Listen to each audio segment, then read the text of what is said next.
Today we're going to walk through the evolution of business process management. Certainly a lot of changes are taking place, and we have an expert here who can help us walk through some of that. That's Mark McGregor, Head of Strategy at Signavio, and we appreciate you visiting us today. Well, thanks. It's always great to be out here in Boston and great to take the opportunity to come and meet with you guys. Well, it's great to have you. So certainly we've had a little bit of a chance to chat beforehand, and there's a really interesting story going on here. But what I'd like to do is take a step back really and talk about how we got here. So Signavio is only about 10 years old, right? So you've really, as a company, seen this transformation taking place. Give us a little bit of background about how we got to where we are right now in this kind of inflection point. Yeah, I mean, it's great. So you should say Signavio has been around at 10 years and actually started and joined at a significant inflection point.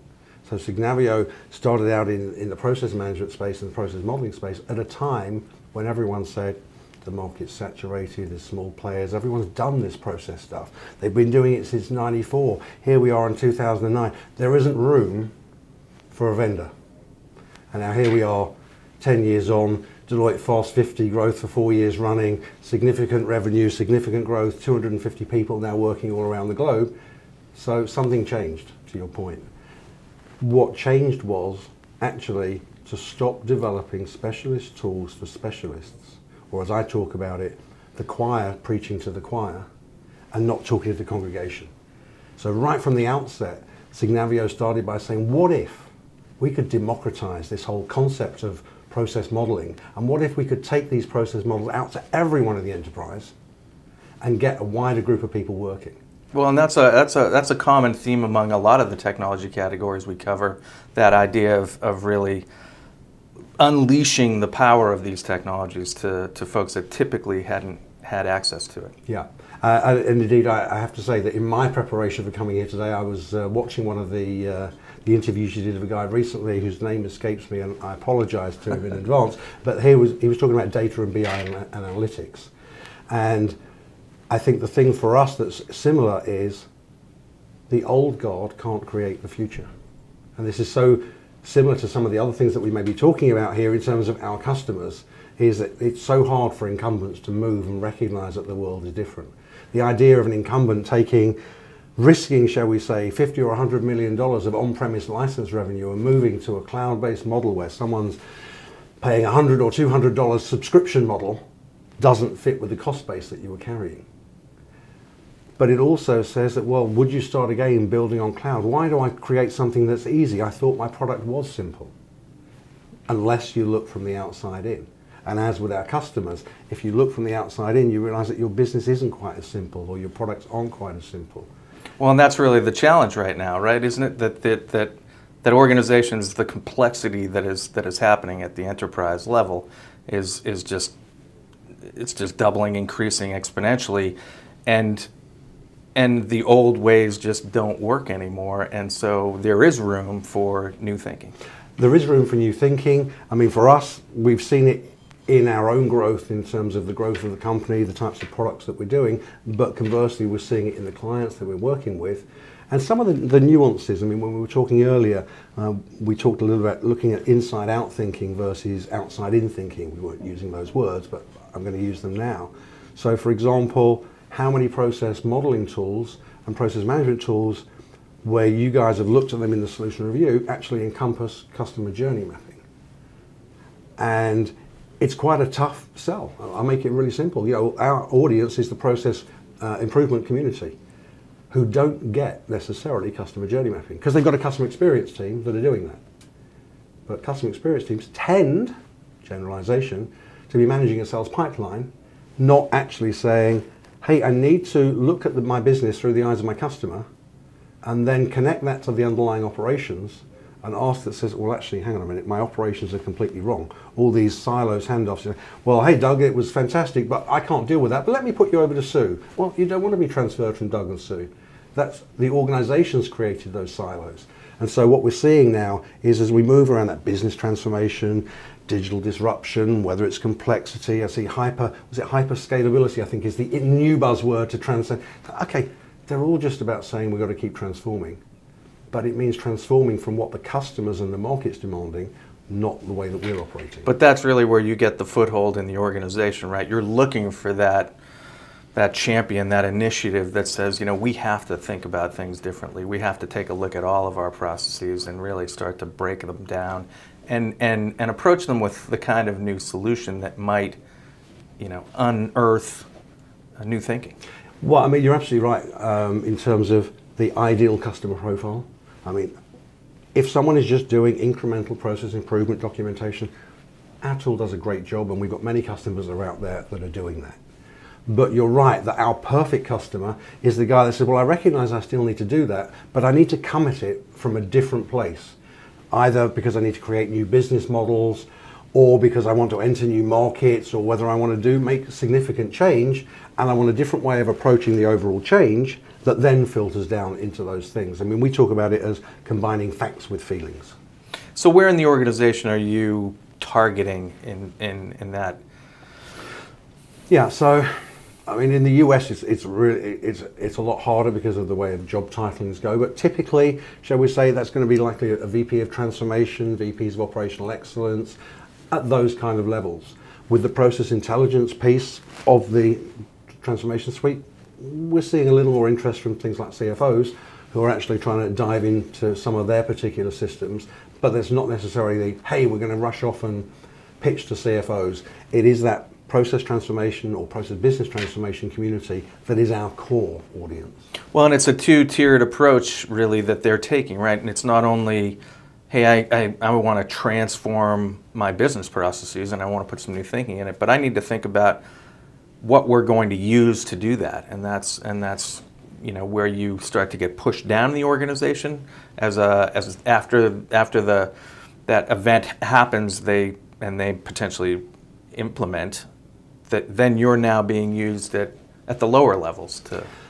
Yeah, I mean, from an analysis and design point of view, it's largely middle out. So we might start at that VP level. You might take it up from a bigger business transformation to a strategy group, for example, particularly in M&As, where we're seeing increasing interest now in using technologies like ours to actually assist with M&As, and not from necessarily the delivery of the results that we've told the stock market, but actually as part of the due diligence.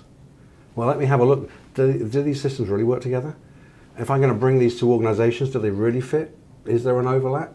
Before I go and make my statement that I'm going to merge with company X or acquire company Y, and I'm going to take $3 billion of costs and it's going to Well, let's see whether it can, because we all know that the statistics on success of delivering of these cost and synergies doesn't. And so you're finding examples like that. That's an interesting kind of offshoot of how people would typically think about it. But honestly, using BPM as a way to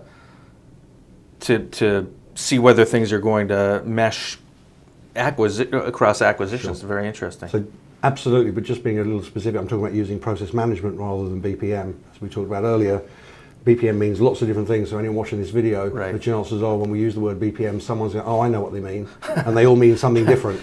Well, that is one of the challenges. So, we do talk about BPM a lot. We talk about ERP. We talk about a lot of things because, those are the categories that. But I mean, Microsoft would say they're a BPM. You're an old Gartner guy. Well, you know all about these category names. Absolutely. But if you think about it, Microsoft might say they're a BPM vendor because Visio does business process mapping. Right. Okay. Companies like Signavio would say they're a BPM vendor because they do business process modeling, which is not the same as the guys in the big MQs that are doing business process management systems. Right.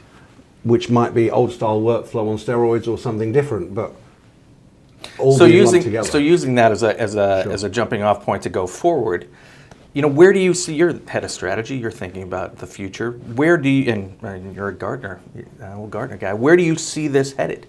I think we're at a really exciting time. So there's the combination of facts with feelings. I still believe there is massive amounts of growth in the traditional process analysis and design space. Now, there are those that would say I'm drinking the stuff and have been around too many years. But I'm watching the stuff that Signavio is doing, which is opening it up to wider possibilities by making it simpler and easier. However, it doesn't exist in a vacuum.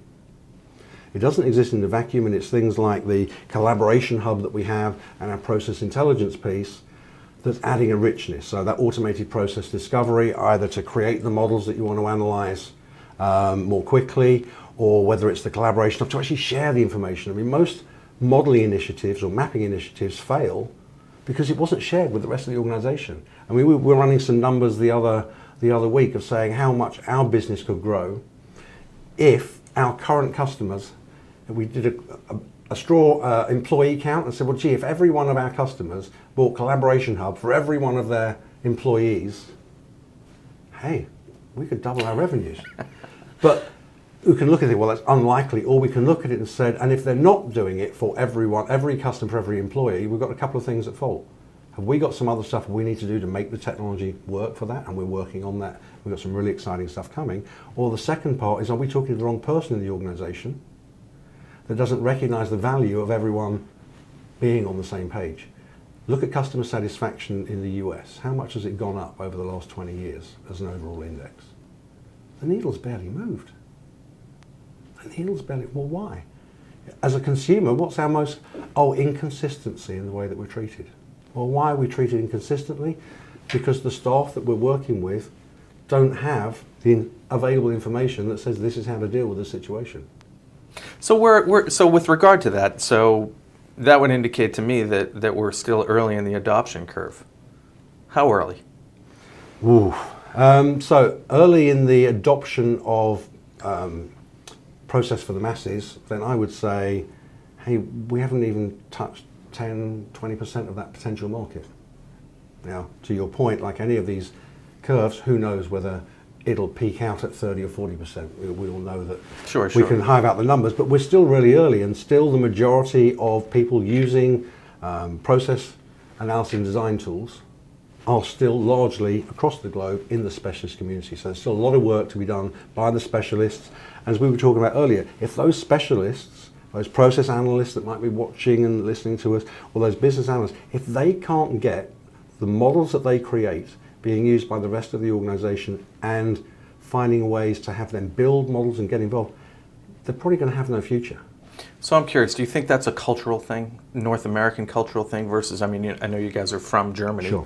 As a founding entity, so, and certainly that's, stereotypically more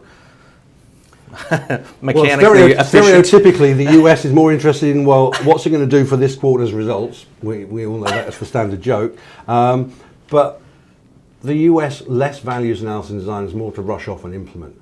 And I just wonder how many more times we're going to implement. Well, we've tried workflow, we've tried BPMS, we've tried ERP, we're putting out BPA, as Forrester was saying, we're putting in our, how many times are we going to keep doing these things until someone says, maybe if we thought about what we were going to do and think before we act, we could save more. But a part of that is that even as a modeling tool vendor, I tell all our own people, we have to remember that nobody wants models. Even though we sell modeling tools, seems kind of crazy, doesn't it? We have to remember that actually they have a problem to solve, that a model is the most sensible way of helping solve the problem. It isn't the model. It's what we're going to do with the model, how we're going to use it, what answers we're going to get, and how it helps us.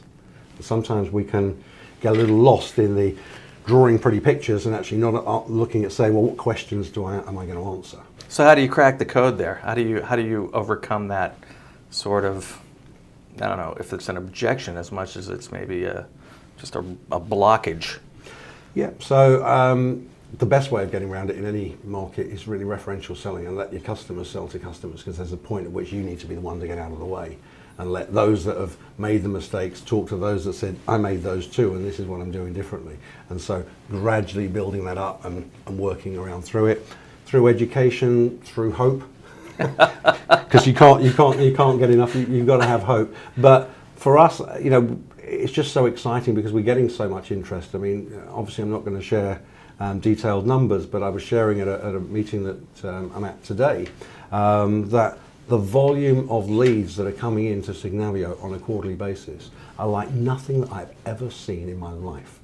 The level of interest and the level of, I've just not seen it in this space.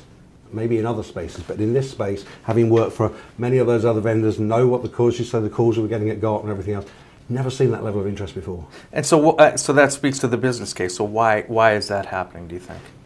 So I think that there's many different reasons. I mean, there is no single reason. If I had the single reason, my COO would be really, really happy with me. But it's not necessarily the buyer reason, but it's the seller reason. What's Sure. the business case about a system like Signavio that's causing that So sort of people interest? like the fact that, as I said before, that something that's simple, easy to use, easily understandable, takes no 3-day training courses, that you can just bring it in and get going and deliver some results very quickly. Are they the best results? Well, probably not, because it's still, the fool with the tool paradigm, so the more you know. But you can get useful results. But at the same time, it's also powerful enough to support the power users and give them all the things that they're used to in historical tools. But the thing that is really interesting is the way that they can share that stuff around. And it's just some of the silly uniqueness. I mean, why should you have to draw a picture to draw a process map? What if you could just type I do this, then this, then this, then this into a spreadsheet, and it drew the map for you? What if, rather than saying, well, I want to compare, and you get 2 text lists that says, well, here's the difference between the two. Yeah, I'm trying to work it out, I can't figure it out. What if you could get that visual comparison straight there, right in front of your face, and you could then start to have a system that allowed you to compare, not with the as you thought, or indeed the as implemented, which frequently people look at, but what if as executed? Because there's 3 different models. I mean, we talk about process intelligence and pointing that automated process discovery at things like SAP and in procure to pay, and what we realized that we had this model that we created, which is the theory of what we wanted to implement. There's this other one that the implementer said, well, this is how we implemented it in SAP, for example. And then when we go and run the intelligence on it, it says, it ain't working how you thought. 1,500 people, here's all the variations, here's the compliance issues, and there's stuff sparking out of there that you go, actually, we really don't know how we work anymore. And that's only in one system. And how many systems do you operate? I mean, if we talk SAP, people talk about procure to pay, but actually, if you're in a procure to pay end-to-end process, did it all exist in SAP? Or were there some other bits in other systems? Did you have maybe a workflow system that someone did for a requisition? Did you have some other system that someone did for recording? Were there manual steps? Unless you step back up, you can't get that holistic view. Yeah, no, it's truly encouraging from our perspective to see a category that some people may have said is, kind of peaked out, taking that next evolutionary step and really moving to a whole nother audience, suite of implementations. It's great. So Mark, thanks very much for being here. Appreciate you stopping by. We would encourage you to go to solutionsreview.com, check out our BPM site and our ERP site and any of our other work tech sites, in addition to going to signavio.com and checking out everything that they're offering. Thanks very much. My pleasure. Thank you very much. You bet.